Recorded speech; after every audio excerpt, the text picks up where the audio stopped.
Hey, everybody, and welcome in to another episode of Vox and Jed Fight About It. We're up to 3 of these now, but I'm Vox, that's Jed, and we fight about it. That's what we do. Sometimes. Mostly not. Sometimes. Mostly Yeah, we we just we kind of hang mostly out and kind of have a good just time. hang out and talk for a couple hours while you, our captive audience, listen. Um, we're starting off this week. Strong, or we're finishing this week strong. It's starting off the week for the content because it'll come out Sunday. But the past week has been so busy. It's It been has been, so absurdly busy. Not so much for you, but for me it has been. Comparatively, uh, it's been about as busy for the both of us, but yeah. Well, because I'm not used to content creation stuff, but I've been pumping out content creation a lot for me, and you've been going like more than even I don't know a lot of very popular streamers. You've been putting in a lot more work than yeah, anybody that like I've it's seen. it's a lot of work for you. Like you've definitely ramped up, but Yeah. it's just like the juxtaposition of like, oh man, I wake up and I start editing a video until it's time to record console craft, and then I record console craft for 2 hours, and then after that I have an hour gap between that and stream where I set up for stream, and sometimes I'll knock out a little bit of extra editing in there. And then I stream for 4 hours, and then after that, sometimes in the evening it's back to editing, and sometimes I just take the evening to myself. But a lot of the times it's like I'd wager I do 8 hours of content creation a day now. Hmm. And Yeah. it's like, and that's starting this week, so it's a huge step up. That's kind of why the streams have been lacking. A lot of people have been noticing that, just like, oh, Vox isn't, as high energy on stream anymore. He's kind of a little low energy even sometimes, and sometimes it, like, toward the end of stream, it's like, we did 3.5 hours. That's good, I think. Just because we'll hit a good stopping point. 'Cause I'm starting to focus more on the content itself. And, like, the work isn't draining me as much as just, like, this first week is definitely draining me. But as I adjust to it, it won't as much. I just needed the week to get used to it. But the thing about it though is just that, like, for stopping streams early, I no longer shoot for 4 hours. I shoot for four Yeah. hours, but if a stopping point strikes me at if I'm within, if at the 3 hour mark I'm within half an hour of a stopping point, I'll take it. I'll take it as just Yeah. like, that'll be a clean place for the stream to end and then pick up later. I've done way too many streams where, like, 3.5 hours in, I accomplish the thing that I thought would take me to the 4 hour mark, and then I get it done, and it's just like, yeah, that's where I'd normally cap the stream, but we're gonna fuck around for half an hour now, and it's Yeah, gonna just be to a try less to. cohesive product, just to fill time. Yeah. I've dealt with that a little bit because like I am still pretty early in streaming, so it's hard for me to really push content further without the help of like other people. So when I'm doing something alone, or it's something that I'm kind of like I'm the one leading, like the console craft streams, since you're just recording it on like Yeah, when because we you're when we leading call it. in the content craft thing. I You lead moment to moment because it's just like, dude, I can, if we end up doing something I wouldn't do or wouldn't want to do, or I don't think is entertaining, I'll cut it in the edit. Yeah. So it's kind of Yeah, just up to but you. I kind of struggle with it because it's like, man, I'm not quite at the like 2.5 hour mark, which is what I'm shooting for. But you know, this is actually a really good stopping place. This would be fantastic to stop at, but uh, I should really go for this. But I don't know. I try to hit going longer because I'll always end up hitting shorter because my brain just Right. stops cooperating after a certain amount of streaming. Hitting those time markers, I don't want to imply that they're not important, because they are very important. To just, like, if I say I'm going to stream 4 hours, that's what's expected of me. I'll stream 4 hours, or as close thereto as I can get. Or as close thereto as I can get while still making a cohesive product. I'm starting to become less of a slave to that 4 hour time frame, where, like, Oh yeah. I'm playing. Because I find that, like, a lot of the time what happens is, at about the 3.5 hour mark, or even the 3 hour 45 mark, I'll hit a point where it's like, yeah, that's a really good stopping point. Oh boy, I have to fill 15 to 30 minutes now on Yeah. just, like, fucking around. And I'm happy to fuck around. I'm happy to fuck around. but it like, it leads to a lot of unnecessary like clock watching and just like doing content, and sometimes my eyes will just like glaze over and I'll be talking and not know what I'm saying, and I'll be like jumping around and making no progress. I find that like a busy stream is good though. If I have a lot of things to do, the more things I have to do on my docket, the faster those 4 hours will go by.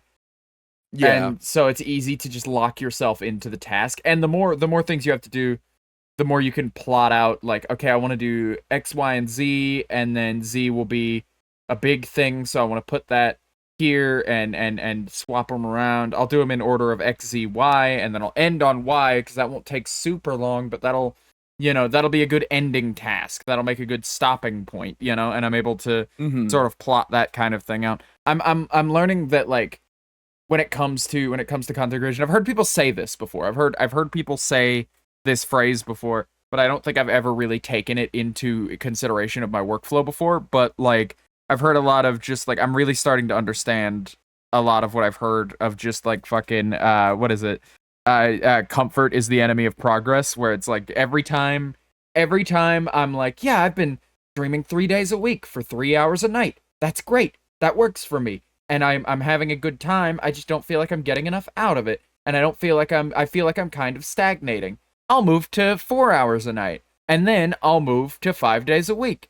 And then I'll move to and then now I've moved to recording gameplay videos on the side and including the podcast, where literally not a day goes by where my schedule is that open anymore. Like Yeah.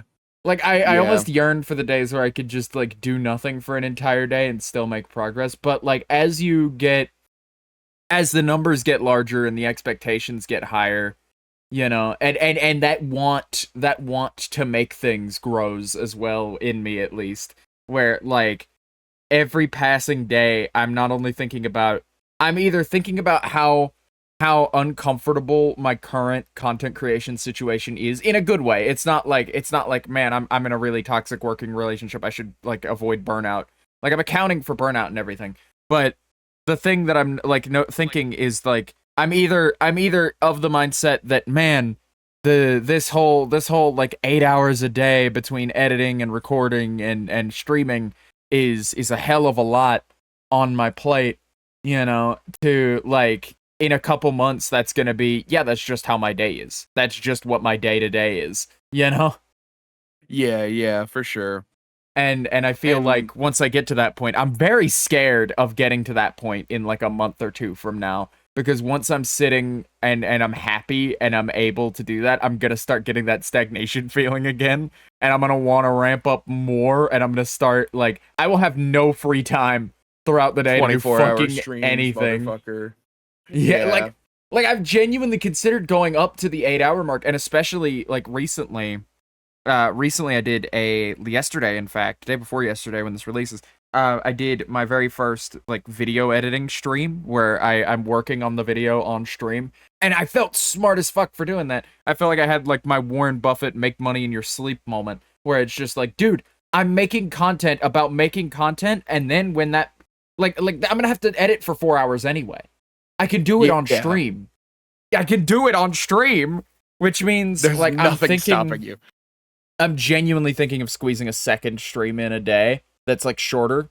That's like a 2 hour stream from like, from like midnight, like, because I go from 8 p.m. EST to midnight. I'm thinking of sliding one in at like 1:30 a.m. to like 2 or 3:30 a.m. That's like 2-ish. Yeah, 3:30 would be the timing. That'd be 2 hours of just like late night video editing. Yeah. And squeeze that in a couple times a week. I'm genuinely thinking that might be the move next to keep innovating. But that's what keeps an audience these days, and I love it. I love that people like that innovation, like constant sense of like evolution and innovation, and I like doing it. I like doing it, and the audience likes it, so I'm gonna keep doing it until like, and I'm making sure to take some steps to make sure I don't burn out. I'm making sure that when I have a moment, I'm like stopping and I'm cooking food and I'm eating. I'm like doing like I take my meal breaks. My meal breaks are my burnout signature thing of just like, and I know it doesn't sound like that revolutionary of an idea. Like, oh, whenever I'm working, whenever I'm working, I stop working and take a lunch break. No, but like genuinely that like 15-ish minutes where I put a hot pocket in the microwave and kind of just sit and then eat the hot pocket, that like without looking at my monitor, just kind of like sometimes I'll turn my monitor off during those recently. Huh. Like I'll be in the VC and I'll just have my monitor off and I'll just like eat, and it honestly makes a huge difference. I can't wait for the move. I can't wait for the move because that's going to allow me an office, which will allow me more of that work-life balance. Right now I just don't have the space for it, so I have to work from my bedroom. Yeah, for sure. And I'm waiting for that office because that'll allow me a lot more work-life balance and a lot more of the ability to take those kinds of breaks further away from the space where I need to work. Because I'm finding myself when I get at my desk being in just like this like labor mindset pretty constantly of just like, oh, I mean, food in one hand, I could lean over and pop Premiere open. Editing's mostly mouse stuff anyway, and then I'll think for a second, go, no, take the break.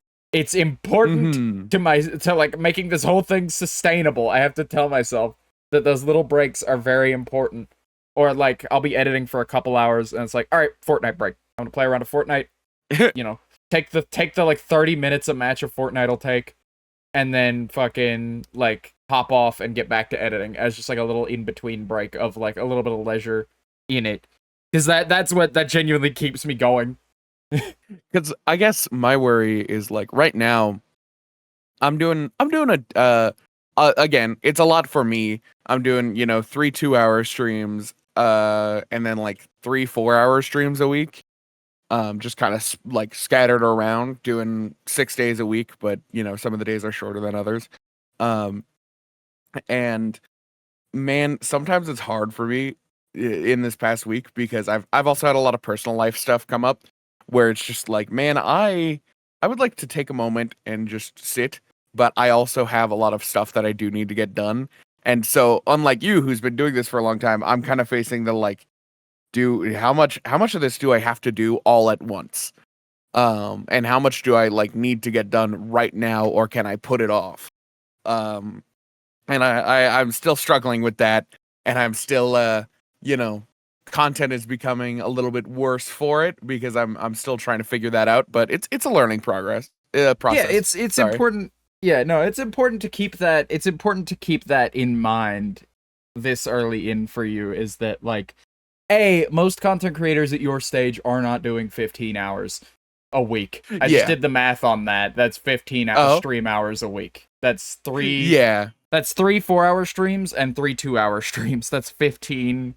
That's 15 a week, which is like, that's like almost That's a part-time job. Is it? Yeah, it Did I is. mess that up? 'Cause, Okay, yeah. Yeah. No, but like that's. But still, Yeah, like, I guess I didn't think about it. like not only are most people of your scale not working, like most people who have your follower count are not working on that scale.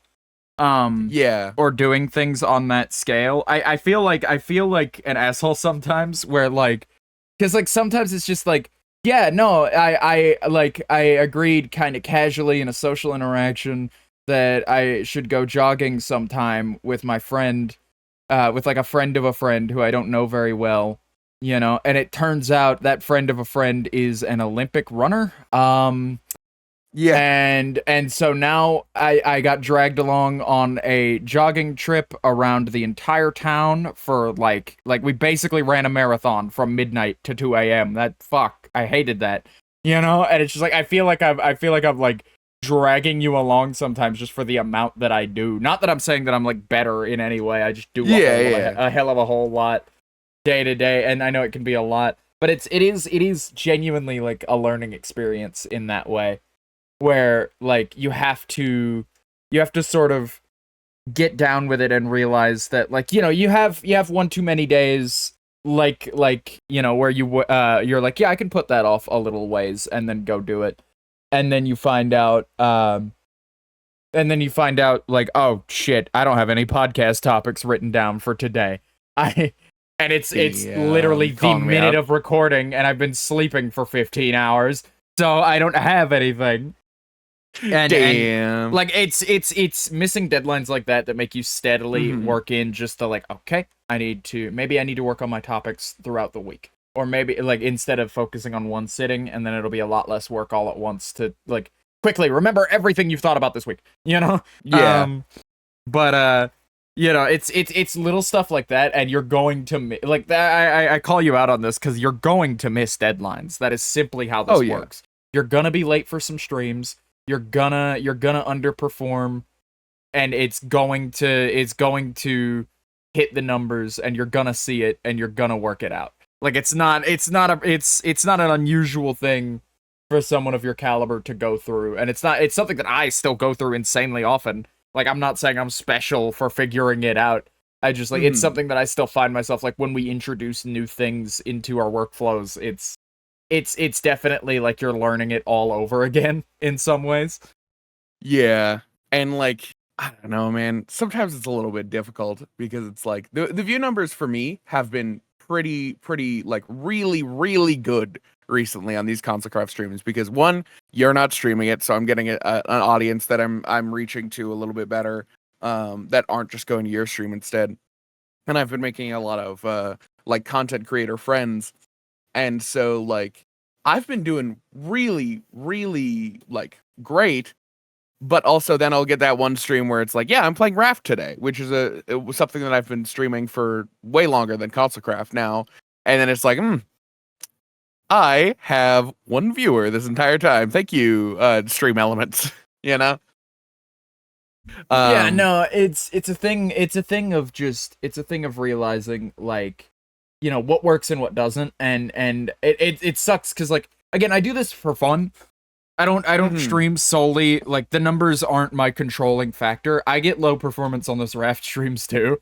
I just like doing the Raft streams. Well, I'm starting to get to a point with Raft where I'm a little bored of it, and the numbers are low. So it's just like maybe it's getting around time we start to phase that out, and then we come back to it later if we have to.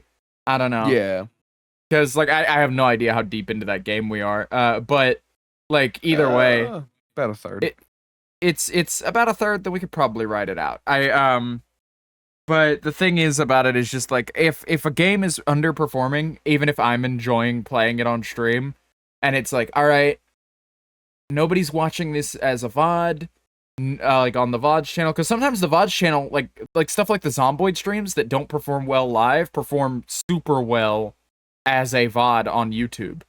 Like when I post the full video on, yeah, like a lot of those Zomboid streams have like anywhere from like 15 to like 50 views.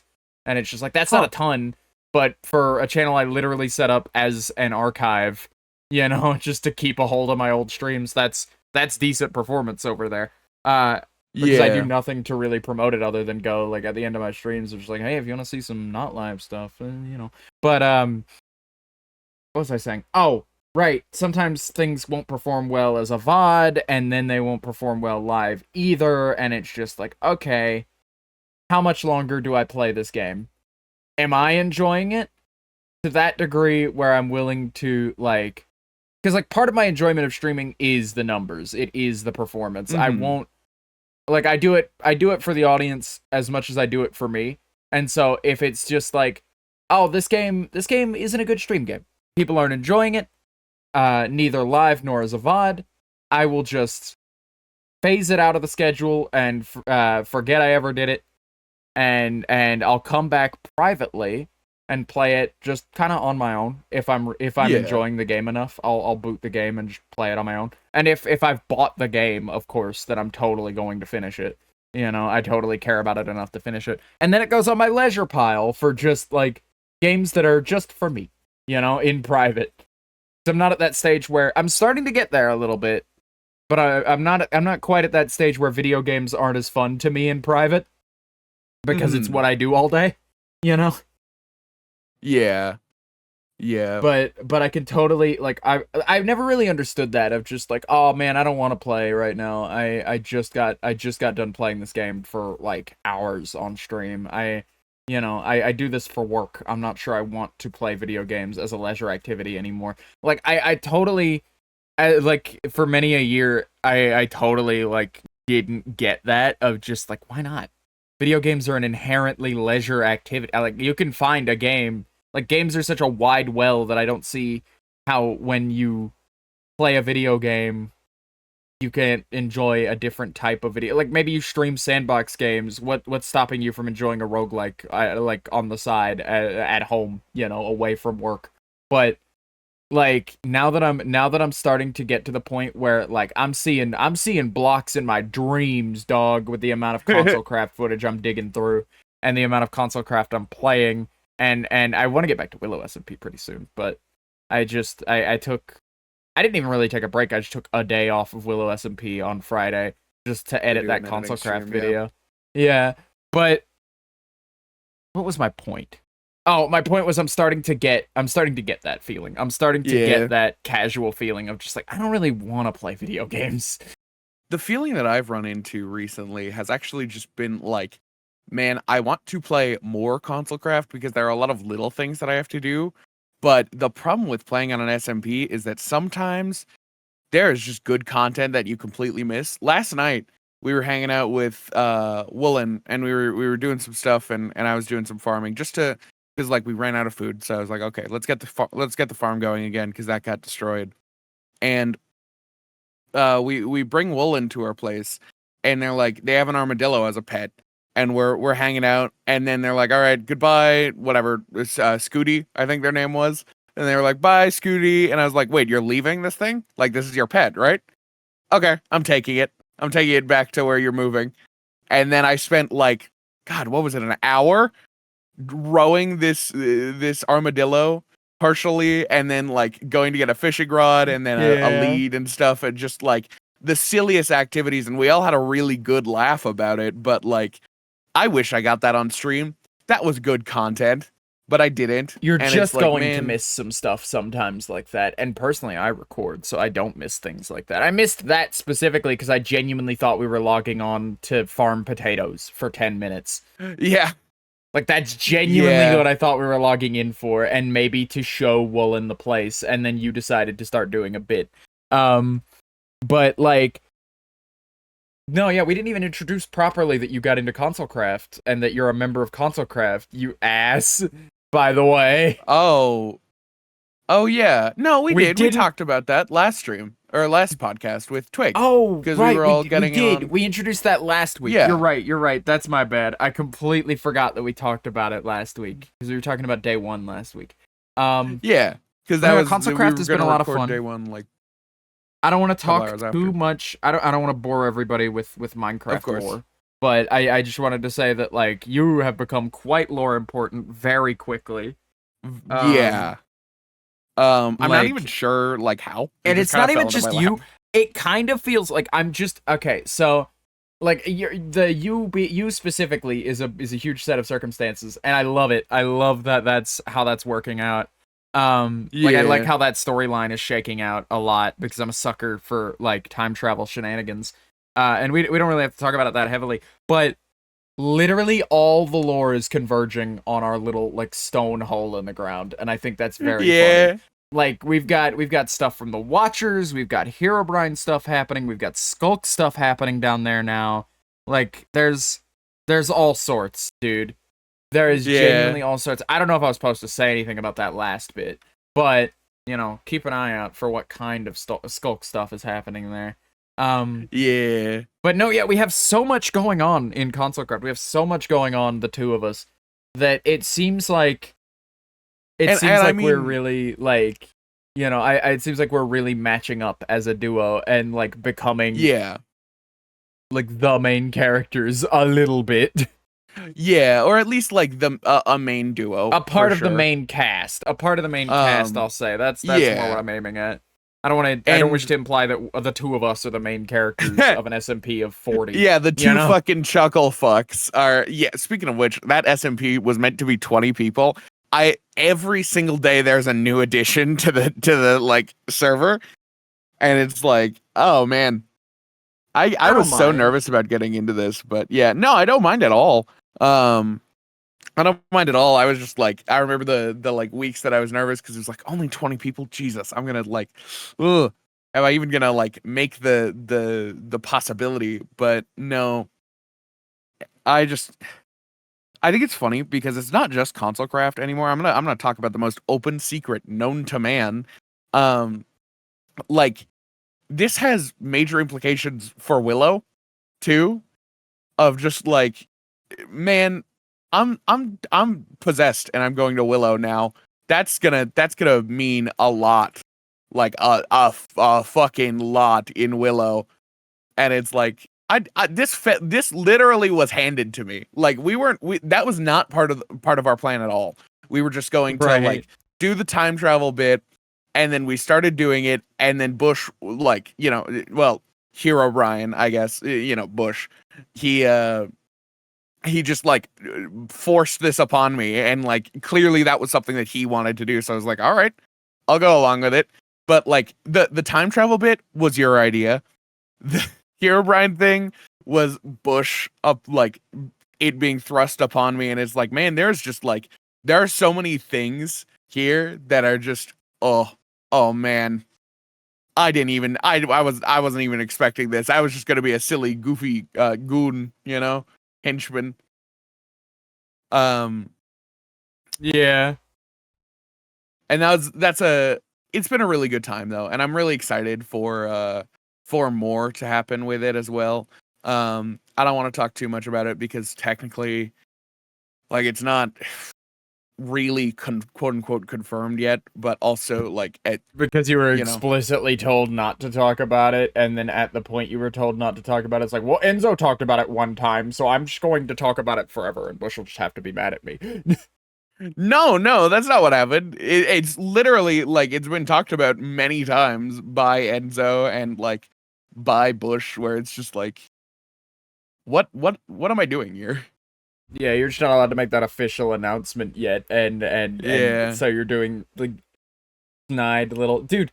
I genuinely, like, you guys don't understand on the podcast. It's fine. It's happened one whole time here, but Jed might as well be bookending every sentence he says to literally every person he sees throughout his day with, by the way, did you know I'm in Willow SMP now? It's ridiculous.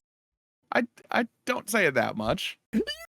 I have to hear you talk about how, like, oh yeah, it's the most open secret known to man, and give that entire spiel multiple times a day.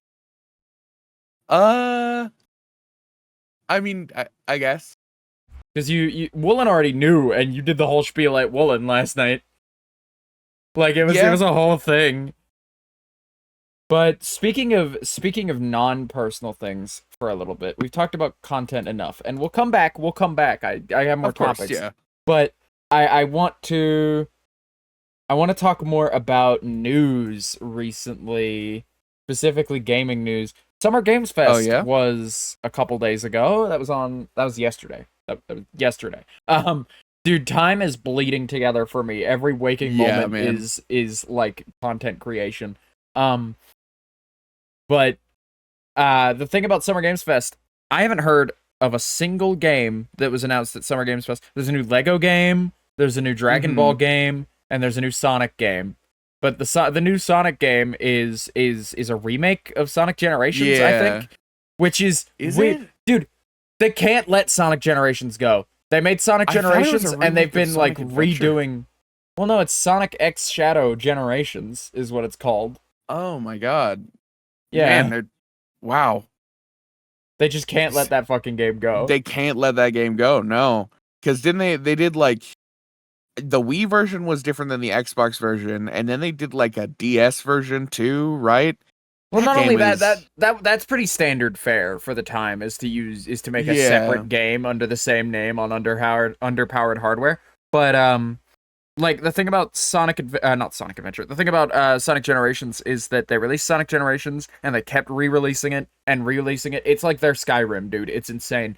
And not only that, on top of that, it seems like every like Sonic Forces has classic Sonic in it. They're still like involving classic Sonic as a separate character with modern Sonic as like a duo, so there are just consistently two Sonics now, I guess. I don't know.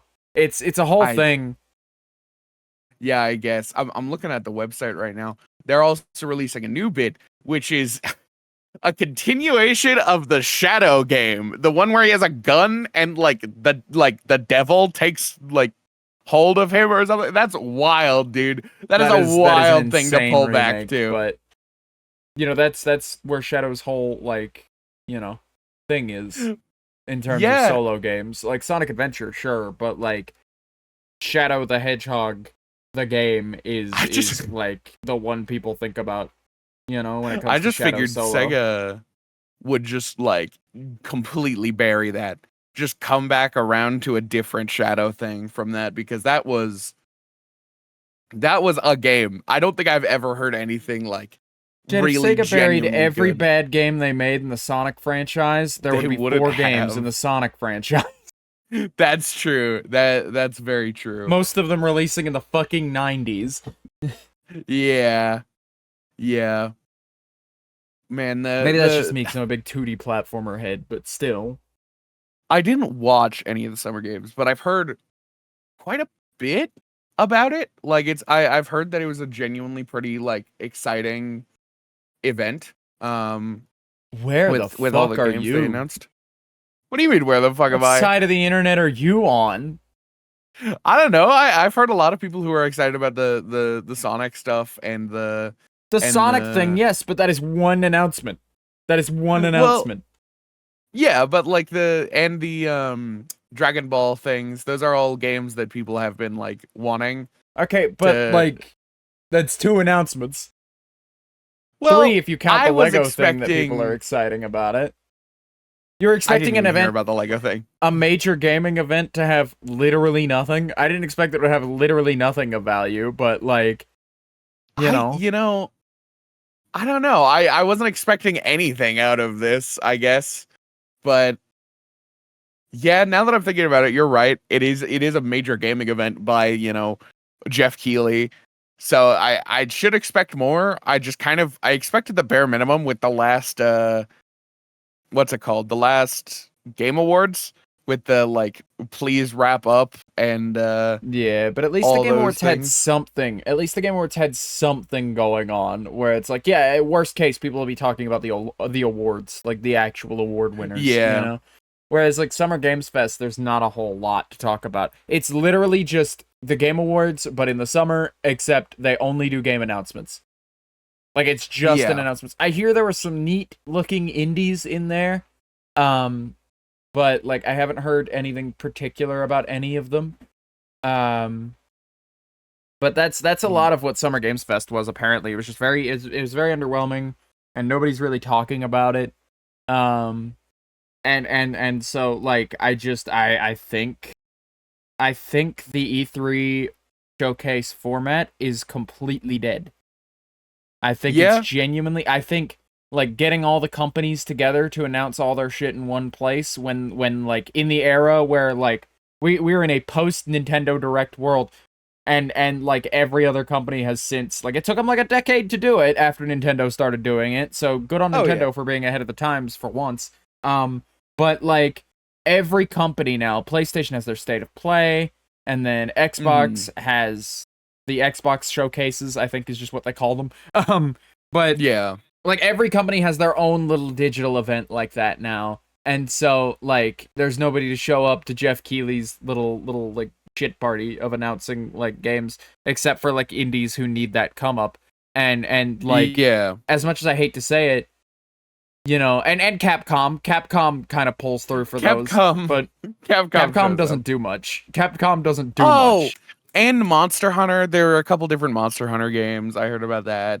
Yeah, I heard there are a couple different Monster Hunters. I didn't hear anything specific about them. Apparently, there are some games I'm excited for. There are a lot of stuff that got announced that get announced around E3 time, so I still expect that we'll be hearing a lot of things about a lot of things in the coming month. Just because it's been industry standard for a while that June is the month where all of your big announcements throughout the year will be placed, and make sure enough of those announcements are games coming out this year, preferably in the holiday season, for sales. And so we'll be hearing from Nintendo this month. They've already told us that. We'll be hearing speaking of Nintendo, we'll be hearing about games coming to the Switch late life. Games coming out on the Switch in late this year. And I say late life because it'll be games from releasing from now to December, like through December, like the start of January, because apparently in December, I think they said December. They might have said January,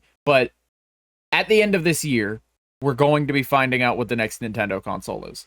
And so that will, if it's anything like the Switch, where the Switch got announced in like November or December and then came out in March, which I think was a nice window for that, by the way. I think that was a really nice window for that, of just like, hey, here's our new thing, and you can buy it in like a couple months. You can pre-order it now. Like, now is a reasonable time to pre-order it. And I really liked that kind of thing they were doing. And I hope they do that again, where like I hope it comes out fast. And like as much as like Nintendo can be very anti-consumer sometimes, and Nintendo's legal department, specifically Nintendo's legal department, really can be very like problematic for fan projects, and they can be assholes a lot of the time. You put out a Mario, you put out a Zelda, you put out maybe a Metroid, or a new Pokemon even. I'll buy the fucking console. I can't. Yeah. Nintendo releases enough stuff. Like, the Switch is an outlier because like the Switch lasted so long that there is an emulator for the Switch and has been for like half its lifespan now. So like I don't really pick up my Switch anymore solely because I can play Switch games on my Steam Deck or my PC. You know? But if they release a new console and I genuinely, I'll say this right now, the day they announce Mario Maker 3, if I don't already own one, I'll buy it. I'll buy it literally the second they announce it. Mario Maker 1 was genuinely my favorite game on Wii U. Mario Maker 2 is a great bestseller on Switch, and proved that the Mario Maker format was only held back by being on the worst selling Nintendo console of recent.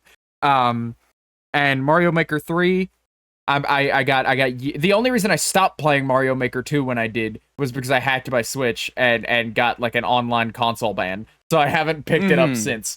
But like, I don't know, I'm getting that itch, and if they make a new one, they make a new Mario Kart, I'll probably pick that up. I'm a big Mario guy. Any bets on the upcoming Nintendo console and what it'll be? I have a feeling it's going to be another like Wii U, where it's like this is very clearly just the Switch again, because you wouldn't be wrong. You wouldn't be wrong in assuming that they would do a Switch. You wouldn't be wrong in assuming they would do a Switch 2, because they keep referring to it, instead of as the next console specifically, they keep referring to it as the Nintendo Switch successor. Which doesn't say a whole lot. It doesn't say a whole lot because the Switch was called the Wii U successor before it was announced. Official in any official capacity. It was called the Switch. The Switch was called the Wii U successor. There was another name for it that people had pre-launch. The NX, the Nintendo NX. Yeah, I don't know like how that code name got leaked or how we got a hold of that, but like I am picturing it will be another Wii U, where they'll innovate on the Switch format and people won't really want to buy it because why do I need another Switch, you know? But I would normally say that. I think it might do well though, even if people do believe it's another Switch, because unlike the Wii, where like, oh, a Wii U, I already own a Wii. I don't need this like weird attachment thing. I'll just use my Wii, you know? Dude, people own more than one Switch. I know more than true. I know people who own more than 2 Switches. Yeah. Who aren't like content creators who don't like, oh, this is the one I hack and this is the one I leave vanilla. No, there are genuinely people who just own more than one. Just for the fuck of it. Like, oh, I have the Switch Lite and I take that with me on trips, and then I have my main Switch just because that I mostly just leave docked. Like, I know a lot of people who play it that way. And so if they announce it and people do have that same Wii U confusion about it, and it is like a Switch successor directly, I could totally see people still buying it in droves despite the confusion. That's true. Let alone like the multiple households as well, or the multiple Switches in households, because like my mom has a Switch, I have a Switch. Like that would have never happened with like the Wii U. We never got 2 Wii U's. Why? If you want to play the Wii U, go downstairs and play it on the TV. But like, you know, I own more than one Wii U.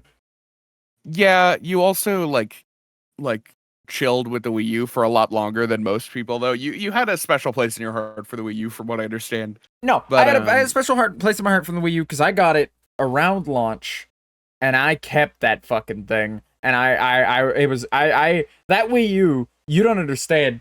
My being a Nintendo fan during the Wii U era, it was a real hard time to keep that shit up. It was a real hard time to be like Nintendo autistic. And so like I kept it, and then like Wii modding, because I knew Wii modding, like everybody's familiar with how like Wii homebrew works and how it's like literally the most prolific console modding scene of all time. And I was just like, dude, the Wii U's got a Wii in it. If they can figure out how to homebrew this thing, it's fucking Jover. And it was! They figured it out! You could play DS games on the fucking thing. It was good. They didn't look very good because they were DS games and they were blown up to like 4,000 times their size. But it was a very comfortable way to play them in a home console format. And you could get footage off of Wii U. Granted, getting Wii U gamepad footage is a mess. But, like, you could do so much with a You could play GameCube games. You could play literally the last 3 generations of Nintendo all the way through, including handhelds, if you exclude actually no, not including handhelds. If you could play Wii, GameCube, Wii U all natively. If you include emulation in that, you could emulate every Nintendo console to have ever existed with the exception of the 3DS. And that is far too much to get out of a system like that in terms of practicality, and just like throw it by the wayside and never pick it up again. I used my Wii U actively into the Switch era. Sorry, go ahead. That was kind of the sad part about the Switch, was that we went from such like versatility out of the Wii U, and I know the Wii U was bad. I know, but I also like the Wii U. But like, there was nothing bad about the Wii U. It was just poorly marketed. Yeah, that genuinely killed it. There were some fantastic games. Splatoon started there. I played Splatoon 1 started there on launch. I was in the beta.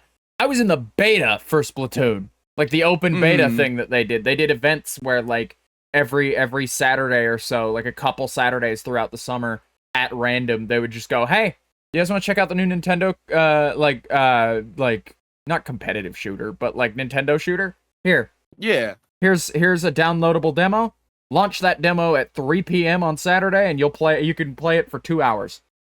Yeah. And like the servers were always full, and it was fucking fantastic. And I played Splatoon 1 up until they released Splatoon 2 on the Switch. That was Splatoon kept my Wii U alive partially.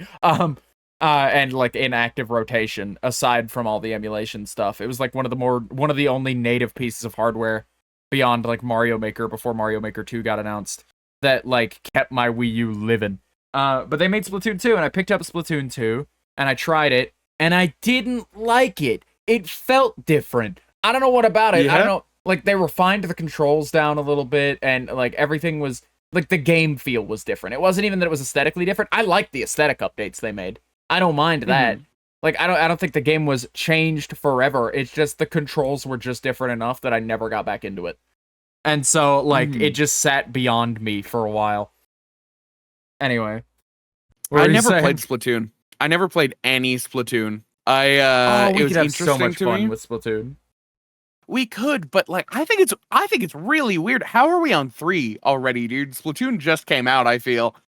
Well, because it was like the top selling thing on the Wii U for a bit there. Like it was the standout of the Wii U library that wasn't a mainstay Nintendo thing. Nintendo introduced a new IP, hit it right out of the goddamn park, which is weird because they tried doing that with things like what else did they do? They kind of like latched themselves on to things like Codename Steam and like the Wonderful 101 that weren't in-house. They're not in-house IPs, but they kind of like posed those up as just like, hey, here's a franchise that could be cool. And they had their fan bases, but, like, Splatoon was just the, like, all-out hit of the fucking console, dude. It just made bank is what happened there. Oh, and so they decided, we need a Splatoon on the Switch. Splatoon 2. And then they were like, okay, we want to end support for Splatoon 2. Because I think we haven't done all we want to do, but I feel like I think the point, if I remember correctly, was that we kind of rushed to get a Splatoon on the Switch, what if we took our time and made a Splatoon sequel that like evolved more instead of just like, oh, you're in, without like swapping some variables around, like, oh, the Squid Sisters are now Pearl and Marina like replaced as like the front runners, and then like the lobby area has changed, the shop owners have changed, and then the campaign is ever so slightly different. But then they fucking kept evolving on it and made some really cool shit like the Octo expansion and shit like that. Yeah. And now they're doing Splatoon 3 where like that game's not even out yet, is it? Did it come out? Is. It's been out for See? I didn't even know it was fucking out, dog. I still thought it was pre-release. They showed some really cool trailers for it, but because Splatoon 2 didn't hook me, I was just like, maybe I'll pick it up. But at that stage, I had already hacked my Switch, and so I just like I didn't want to like get it I didn't want to bother with trying to get it unconsole banned, and so I was just like, fuck it, I guess I'll sit this one out. So I never gave that a fair shot either. Splatoon lost me on the first game. It had me, and then it lost me on the second one. Yeah, and I just looked it up. Man, I thought they came out like one after another after another. Splatoon 2 came out in 2015. Splatoon 1 came out in 2015. Splatoon 2 came out in 2017, and Splatoon 3 came out in 2022. So like there was a decent gap between. There was a 5-year gap, but 2 they just kept releasing like the Octo expansion Part 2. And then like some other campaign shit, and then like consistently did updates for it. Like, that's the thing. Nintendo needs to just let their developers make updates for video games. Nintendo is so quick to kill projects like Mario Maker 2, and Splatoon 2, and like move on. And Animal Crossing, dude. Animal Crossing as like this is like the first time an Animal Crossing game has come out where like it is normal and regular and expected that your console will always be online and able to receive updates. Do you know how much longevity you could add of just like, that was last year's Easter event. We've added a second Easter event that'll happen this year. And then like the old one will still be in rotation every other year. Like they could have done shit like that and added new holidays and new events daily and shit forever. Like New Horizons could have lived a long, long time.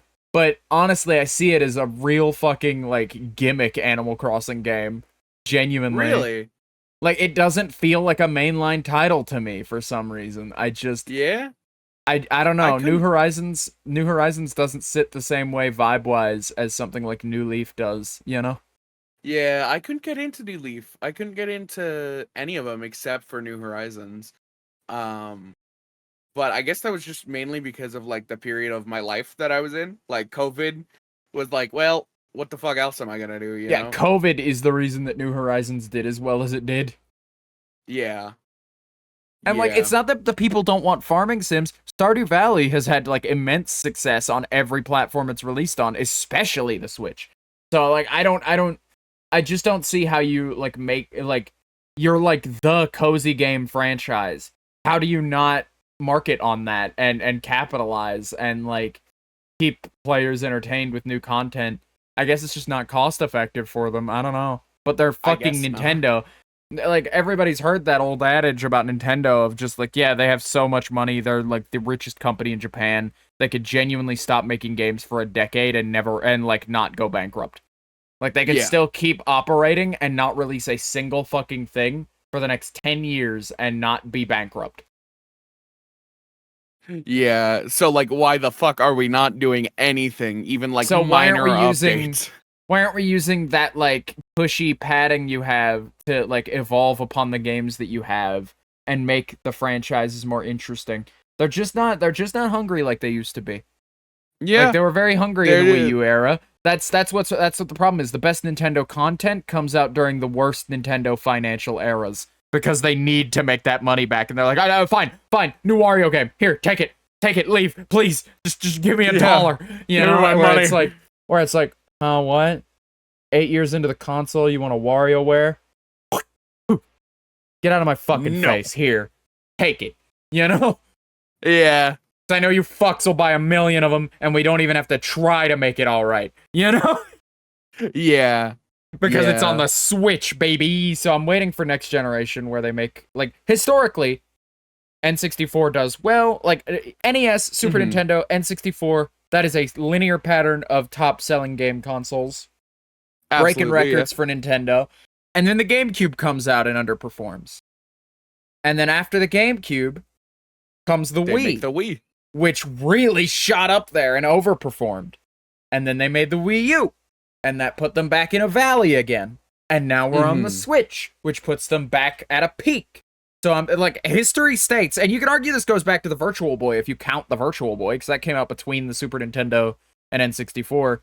You could argue that like that counts too as one of their valleys, and it goes back as far as like their third console. Like it's genuinely like peaks and valleys all the way through Nintendo's history with consoles. So I'm expecting this next one will be a valley, and they'll have to fight a little harder for their place as like a mainstay in console gaming. Yeah. Yeah, I hate to say it, but yeah, I do actually really hope that they do really poorly. Like I really hope Cause they make hardware that fucking like is good but doesn't have market appeal. And then I hope they yeah. just like decide to do what they did in the Wii U era and just start experimenting until they get somebody to buy something on their console, because that's when I the best Nintendo shit comes out in my eyes. I am kind of scared of them wanting to do VR because that's where a lot of companies are turning recently is like, let's try VR, PSVR 2. We've got, I don't think they will. the you don't think so? I don't think they I'm will. scared, They threw their but hat in the I ring before anybody with the Virtual Boy, which I just mentioned. yeah. That flopped. And then they tried to do it again with this Nintendo Labo shit, where you put together Yeah. like a Google Cardboard in your home and slot your Switch into it. Which there was a really cool feature with that actually, where Was like there? yeah, where you could like play Smash Brothers with it. They had like a Mario Kart first person thing in VR that you could do Hmm. that way. It wasn't very cool. It kind of was lame because it would like it wasn't. I don't think it was true first person. I think they put you like where the camera would normally be in Mario Ah, Kart, lame. and you couldn't turn your head or anything. You kind of had to remain Ugh. stationary for it. But the coolest thing I think anybody ever did with it was on select stages in Smash Bros. I don't know if it was all of them. I'm pretty sure there were only a couple VR capable ones. But if you put the headset on, you could play Smash Brothers like you're sitting in the stands a little ways away from the stage, where like where the camera That's would normally sit, cool. and watch the match as you play it. I genuinely think that's so fucking cool. You could do it in like I remember like you could do it in like the online mode too, because it doesn't really fuck with anything. So you're able Yeah. to just kind of commit to that. And I think that was a really cool experiment they did. But it also underperformed. So I think Nintendo gets burned twice and leaves VR alone. You know, I feel Yeah. they decide that VR hardware is not their market. You know, they might start making VR software at some point and just put it out on like the Quest or something. I wouldn't be shocked if they just like expand their mobile game division to doing that. But like making VR hardware Yeah. themselves, I doubt it. Dude, I can't imagine playing Smash Bros. Holding it to your eyes, dude. That seems like the most uncomfortable way No, to yeah, play. that's why it didn't do well, is because you had to like hold the headset in Why the place, fuck basically. didn't they put a strap on the thing, dude? Put a head strap on, Jesus Christ. Why?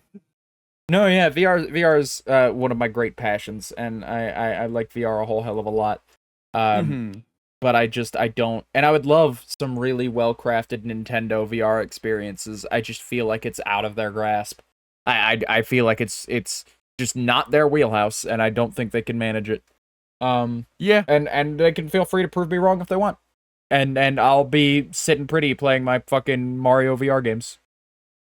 So, you Yeah. know, fucking take that, Nintendo. I win either way. Although then, like, we're gonna get like here's your Nintendo VR headset. It's got like the worst displays, um, Yeah, it's bad gonna be. tracking. I don't trust Nintendo with the hardware is the problem. Yeah.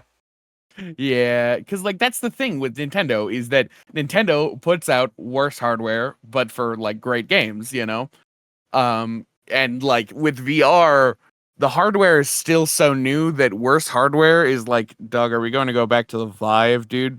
Yeah. Is this where we're I don't going want to to? vibe.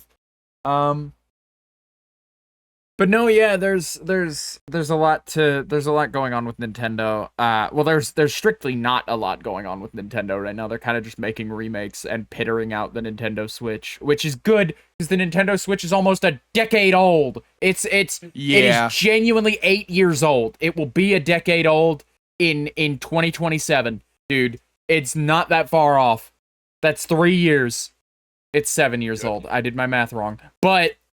Yeah, 7 years is like 7 years really with long time. Like 7 years is a decently long time for a console to exist. That's a little long, but not like insane long. But 7 years without even a hint of an announcement of a consideration of making a new one.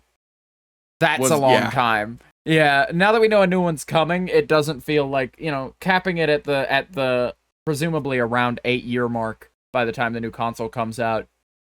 I think that's fine. I think the Switch has had a fucking fantastic run. I think it's genuinely been like, there are like 5 of them in my household. I have mine. I have my husband's. I have mine. I have my husband's. I have a second one that's also my husband's because he has a Switch Lite and a Switch. I didn't buy either of those. Those are just those are just his from pre-marriage. And then, because I live with family, they have a main Switch for the living room, and then they have one for, like, 2 or 3 of the kids. Like, they have one of them, like, they have 3 of them, as in, like, one for the house, and then a couple for the kids, individually. Yeah. And so, if we are practically, like, you reach for a new roll of toilet paper under the counter, you find a Nintendo Switch system. It's not... Yeah. They're about to start coming out of my ears, dude. I need something new in my life.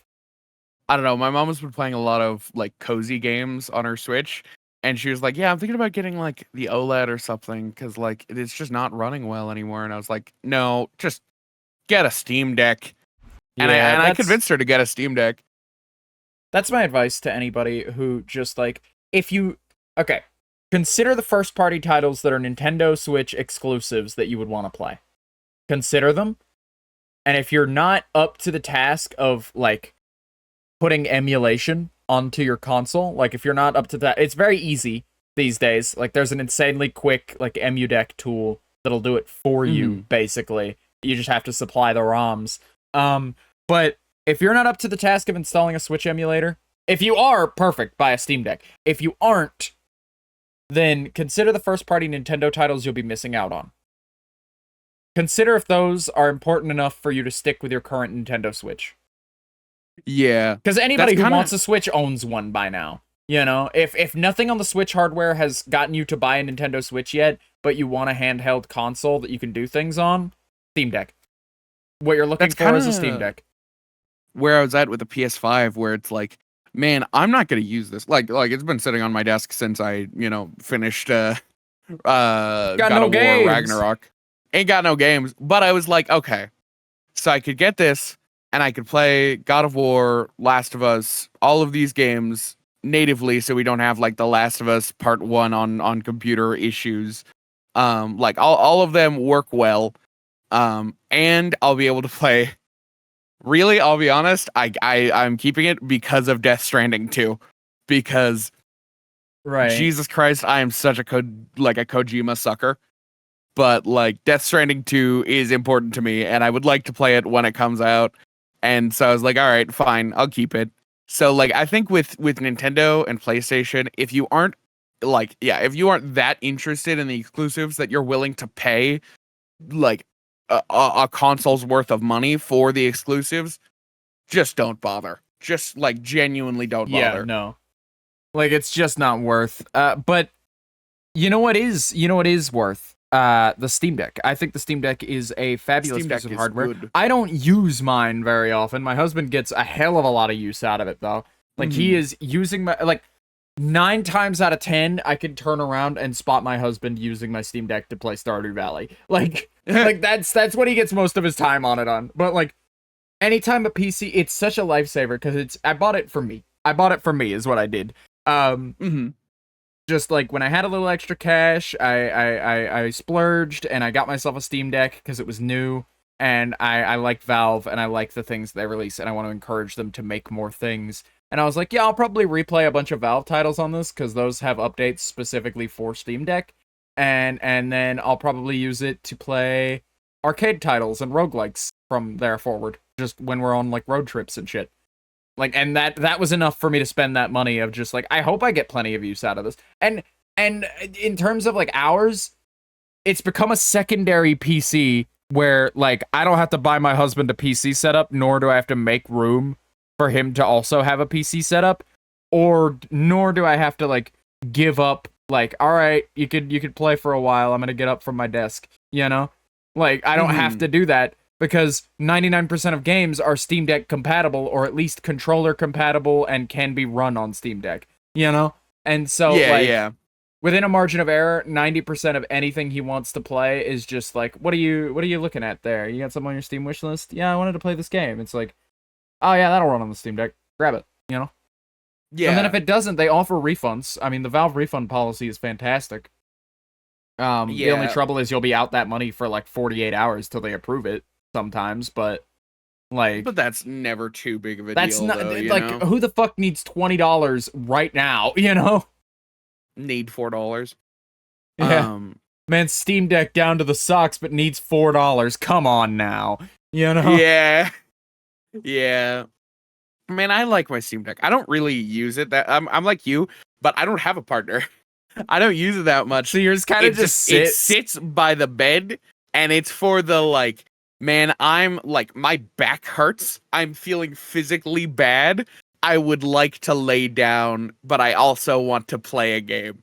You know? When I'm in bed, my Steam Deck gets some use occasionally. When I'm like, if I were like sick to the point of being bedridden, I would get a lot of use out of it. But my problem with it though is just like, I don't keep any games installed on it. The streaming on it is great. I could totally stream something from my desk, but my desk is literally 2 feet away. If I'm in bed, I can stand up out of bed, and from that standing position, sit at my computer chair. Like, there is that little distance between where my bed is and where my desk is. And so it's just like, it makes no sense for me to use a Steam Deck and have to, like, yeah, I've been playing a lot of Raft. Maybe I'll boot it up on Steam Deck. Fuck. The journal is like U on Steam on PC. I don't know what it is on controller. Is it X? Nope, I just dropped an item. Is it Y? No, that's the inventory. How about B? Oh, there we go. Yeah, I don't want to do that. Yeah. I don't want to fucking do that to play the game for 15 minutes before I go to bed, you know? And so if I want to play a game, I'll just stay at my desk most of the time. I get use out of it in the car, like on car trips, where it's like, I'm going to be in the car for like 2 hours. That's enough to play like a couple rounds of Vampire Survivors or something, you know? My problem with it is I can't get comfortable holding it. Like, it is a big thing. I've had this issue with the Switch, which is much lighter. I've had this issue with, like, my phone even, where it's just like, if I were to hold it and have my arms held up, that gets uncomfortable after like 5 minutes, because it's like my arms are gonna get tired. If I, sit up and I play it, then my chin rests into my chest after a while, and it starts getting like annoying there. I've settled upon like laying on my stomach, like arms under the pillow, and then the pillow propping my head up. But then I'll get like jaw pain from doing that. And it's just man.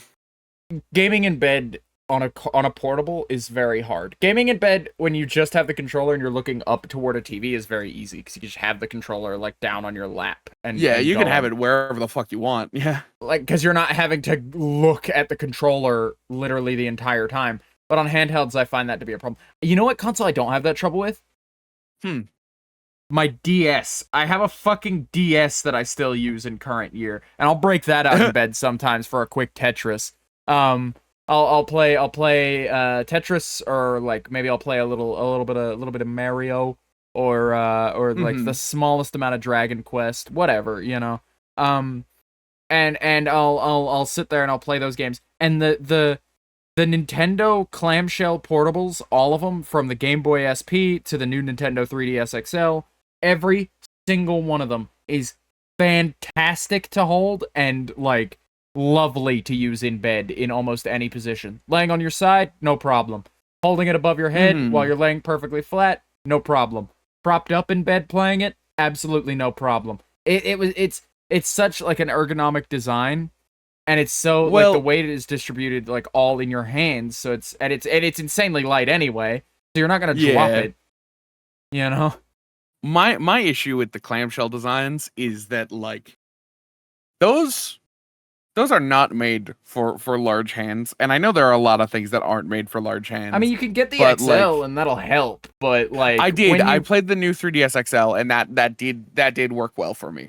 Okay, good. I was gonna say, like, when you're playing games effectively through, like, if those like Hulk hands were actual full finger gloves, then like you have a problem. Yes. Yeah. But like, I tried to play the SP. Think about like Vox has seen me in real life. Think about my hands holding an SP. I'm like holding my hands right now in the SP position, and dude, those little tic-tac shoulder buttons make your like index fingers sit weird, and then like, you know, it digs into your palms a little bit, and I genuinely, the knuckles on my hands touch on the back of it. It's such a small fucking thing. The SP is a bad example anyway, because the SP is such a small fucking thing that I genuinely, like, even somebody my size, I feel like, you've seen those, like, images of Donkey Kong playing a DS, right? It feels like that. Because, like, my hands just wrap all the way around it. It's not because I'm big, it's because the fucking SP is insanely small. But it's, like, it's so good unless, it's got the best screen on a Game Boy Advance, unless you want to buy a Game Boy Micro. And if your problem is that the Game Boy Advance SP is too small, maybe don't move to a Game Boy Micro, you know? Yeah. At that stage, you could just play your fucking advanced games on DS, but then that cuts out backwards compatibility for Game Boy and Game Boy Color, and it's a whole thing. It's a whole thing with the Nintendo handhelds, where like you gotta get one for your use case unless you want to buy just like a brand new 3DS and emulate. Yeah, like if you want to play things natively, you really have to just like, do I want Game Boy Advance, and Game Boy Color games accessible to me, or Game Boy Advance games and DS games, or DS games and 3DS games? You know? Yeah. Like, you gotta pick, like, a generational divide where you want to stop. Like, grab an SP, grab a fucking 3DS, and you're set. That is all of the handhelds, like, just in general, that you can play natively. I keep my DS in my bag now. I carry a bag now, which we can talk about, but, like, I keep my DS in my bag now, and I don't have a charger for it. I need to pick up a new charger. That's why I haven't been playing it recently. Is because, like, I lost the charger. I don't know where the fuck it went. It was at my desk one day, and then I didn't use it for, like, a month or two, and now it's gone. But, yeah. Like, my desk is a mess, so I'm not shocked I lost it. The thing about my DS is, like, I keep it in my bag, and that's really encouraged me at specific times to just, like, yeah, I'll pull out my DS, fine. You know, I'll play a quick game real quick, just while we're sitting. Yeah. You know, like in a doctor's office. Like, it's such a handheld, you know? Where, like, you know, oh, I'm at the doctor's office. I probably won't be in this waiting room more than 20 minutes, but the Steam Deck is such a big fuck-off device, is my problem. Yeah. It's such a big thing to pull out of my bag. First of all, in the case, it doesn't fit in my fucking bag, because it's too bulky. Yeah. There's no good way to put it in there. I've got a big bag for that purpose, to keep my Steam Deck on me, but that didn't work out too well with everything else. So I keep my smaller handhelds, and I can keep genuinely every other handheld I own in my bag together, but I can't keep my Steam Deck by itself in there. It doesn't fit. But like, unless I want to remove it from the case, but the case is there for a reason, and you know. But like, it's genuinely such a good, like, yeah, I'll be in this doctor's office for like 20 minutes. It'd be ridiculous to pull out a Steam Deck. But to pop the DS on and, you know, play a little Tetris, you know, I can manage that. You know, worst case, you know, you hear the receptionist call for you, and you click the little fucking off switch on it, and it's off, and it, like, goes straight into your bag again, and no problem.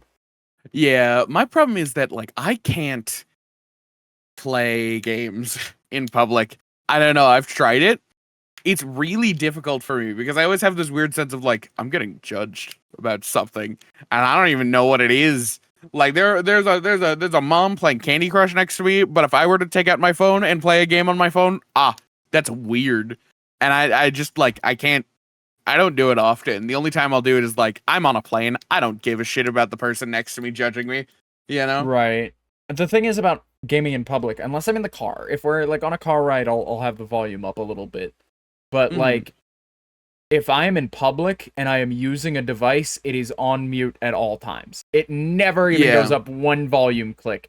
The only occasion where that's not the case is I left the house with TikTok open and my phone on like most of the way up the volume, and I've just happened to wanted to check the time, and then the Face ID caught my face and unlocked my phone, and I've got, here's the top 10 reasons that you should be fucking a chicken, and it's like, Jesus Christ, dude, I am in a Walmart.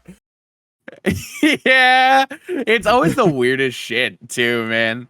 No, but like that's one of the best. So like hearing aids, there are pros and cons. Cons: $10,000 for a pair of hearing aids. 10,000 That's a Bs. major con. 10,000 Bs. No, but that's a major con. Major pro though is that, have you ever been sitting in public and you're like, man, I don't want great audio quality. I just want to hear this thing, dude. It's right fucking there. It goes straight to my brain, dog. Other con. Right now, the ear caps will like get stuck in my ear, and then I have to spend like $2,000 going to the hospital to get that removed. But you know, I get to watch TikTok videos as loud as I want in public at any time without having to like take out a thing of headphones. You ever think about the horror of one day realizing, oh, I've been watching TikToks full blast in this waiting room, or like in this Olive Garden, and they haven't been actually connected to my hearing aids. They've just been blasting out in the Olive Garden. Yeah, that's do you ever get that fear? I do.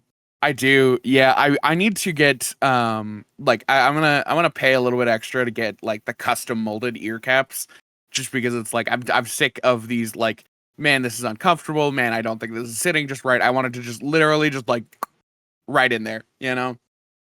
Yeah, you want to get them fitted.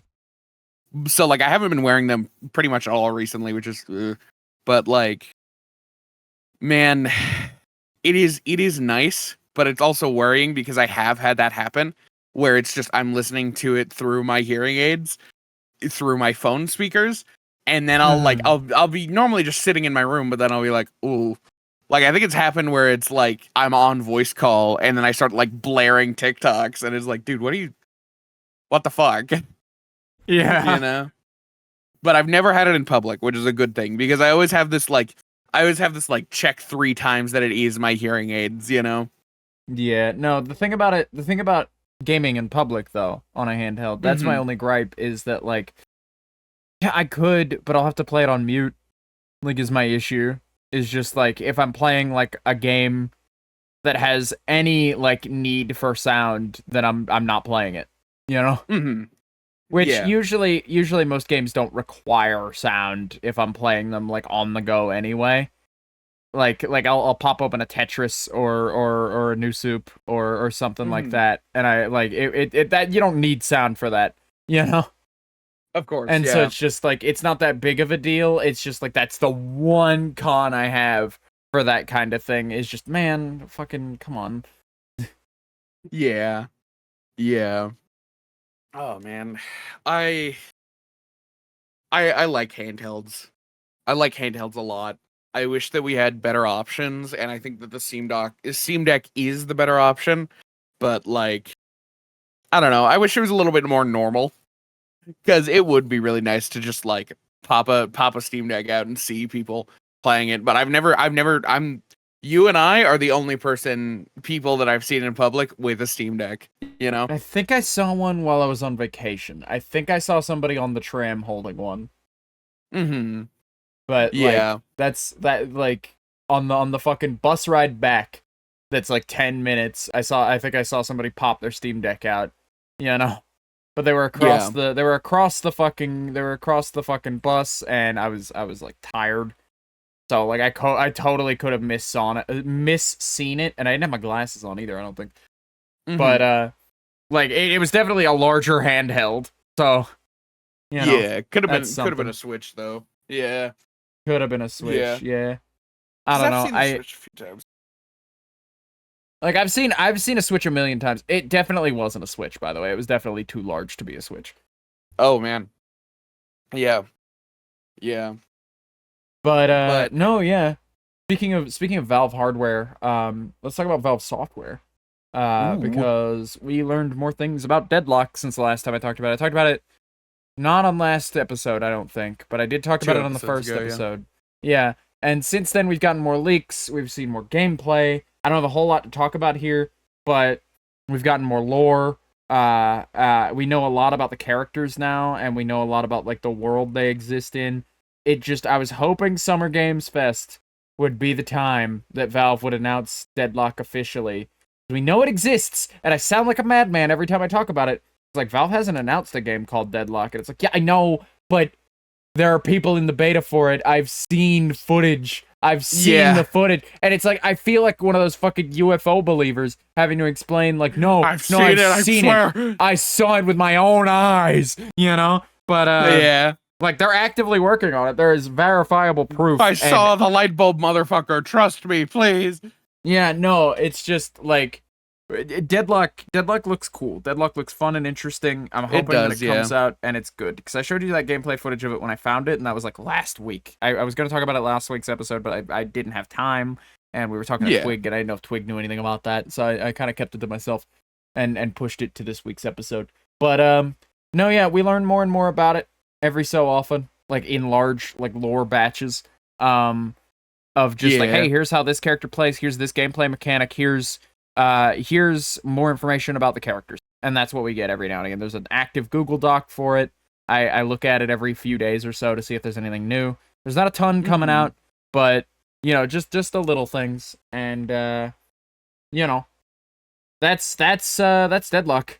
And I'm excited that Valve is making a game again. I'm excited that they're this far into production on a game that they can't really turn this shit around and Yeah. kind of have to release it, you know? Yeah. I'm excited about Deadlock. I do think it looks pretty nice. It looks like, I don't know, man.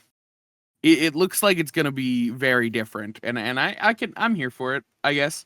I wish they would do something with GF2 or TF3. I guess, but you know, you take what you get from Valve. Yeah. I don't know. Team Fortress 3 sounds fun and all. I don't know what they would do. I don't either. I just like it's. I want a team 'Cause shooter TF2 that is isn't. TF2 is kind of one of a kind, is the thing. Yeah, I want Like, a to team this shooter that day. isn't Overwatch. You know, Yeah, that's fair. like I'm tired of Overwatch. Is really Dude, all. If All there is to it. Deadlock really is like ends up being a clean Overwatch clone, I will give no excuses to Overwatch players anymore. Genuinely. Absolutely, yeah. It's like you're supporting Blizzard when you could get just about the same game from like an actual decent company. Yeah. Really? You know, like I already get kind of skeezy with Overwatch, but it's just like, you know, Overwatch is, you know, Overwatch. So like I understand completely that a lot of people have a lot of attachment to Overwatch, and so it's hard to drop it, you know, and pick up Yeah. another game. And a lot of people don't want to pick up another game. They want Overwatch, and that's fine, you know. But Mm-hmm. I'm hoping that Deadlock isn't just Overwatch but Valve. I'm hoping that they do more cool, unique stuff with it, gameplay wise. There's this whole like tower defense thing. It looks neat. It looks really neat.